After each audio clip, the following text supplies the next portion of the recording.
B. Strategi mengatasi ancaman terhadap IPO dan KAM dalam membangun integrasi nasional. Seperti yang diungkapkan pada bagian sebelumnya, bahwa globalisasi telah berpengaruh kepada semua bidang kehidupan, diantaranya dalam bidang politik, ekonomi, sosial budaya, serta pertahanan dan keamanan. Berikut ini dipaparkan strategi yang dilakukan oleh bangsa Indonesia dalam menghadapi berbagai macam ancaman dalam bidang IPO dan KAM.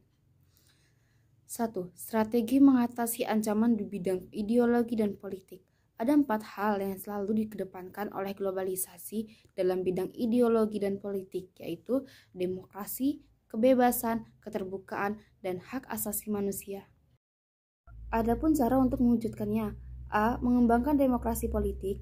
B. Mengaktifkan masyarakat sipil dalam arena politik. C. Mengadakan reformasi lembaga-lembaga politik agar menjalankan fungsi dan peranannya secara baik dan benar. D. Memperkuat kepercayaan rakyat dengan cara menegakkan pemerintahan yang bersih dan berwibawa. E. Menegakkan supremasi. F. Memperkuat posisi Indonesia dalam kancah politik. Strategi mengatasi ancaman di bidang ekonomi. 1. Kenyataan yang terjadi, globalisasi ekonomi dikendalikan oleh negara-negara maju, sementara negara-negara berkembang kurang diberi ruang dan kesempatan untuk memperkuat perekonomiannya. Negara-negara berkembang, semacam Indonesia, lebih sering dijadikan objek yang hanya bertugas melaksanakan keinginan-keinginan negara maju. 2.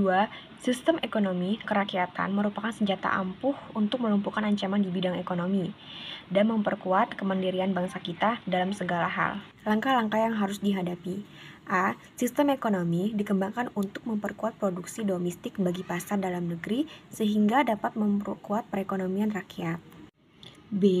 Pertanian dijadikan prioritas utama karena mayoritas penduduk Indonesia bermata pencarian sebagai petani.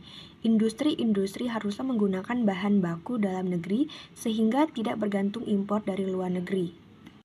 C. Perekonomian berorientasi pada kesejahteraan rakyat. Artinya, segala sesuatu yang menguasai hajat hidup orang banyak harus terjangkau oleh daya beli masyarakat. D.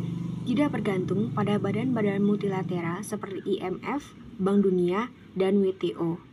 E. Mempererat kerjasama dengan sesama negara berkembang untuk bersama-sama menghadap kepentingan negara-negara maju.